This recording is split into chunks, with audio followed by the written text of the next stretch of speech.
Bonjour à tous. Je continue à vous partager des extraits du livre du cardinal Ouellette, Mystères et sacrements de l'amour.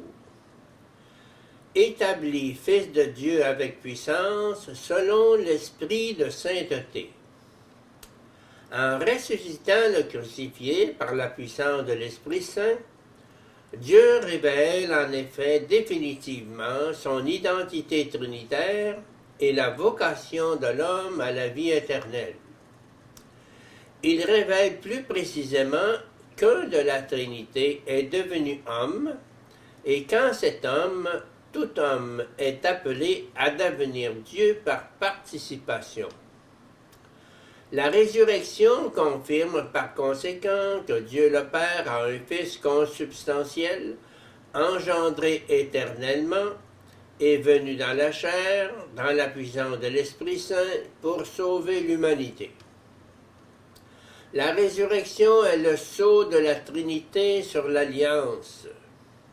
L'Alliance qui a été fondée dans la personne du Verbe incarné et scellée dans son sang sur la croix, reçoit sa confirmation quand l'Esprit Saint le ressuscite d'entre les morts.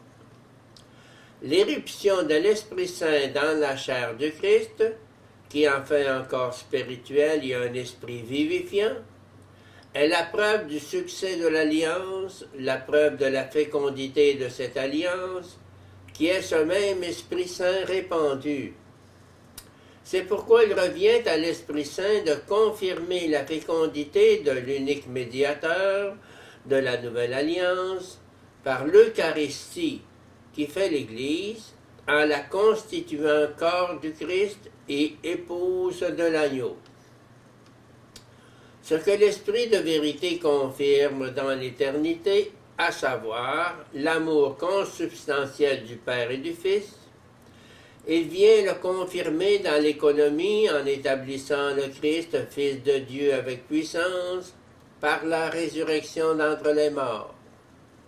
Jésus est ainsi confirmé comme Christ, c'est-à-dire comme l'unique médiateur de la Nouvelle Alliance, la source de l'Esprit vivifiant répandu sur toute chair.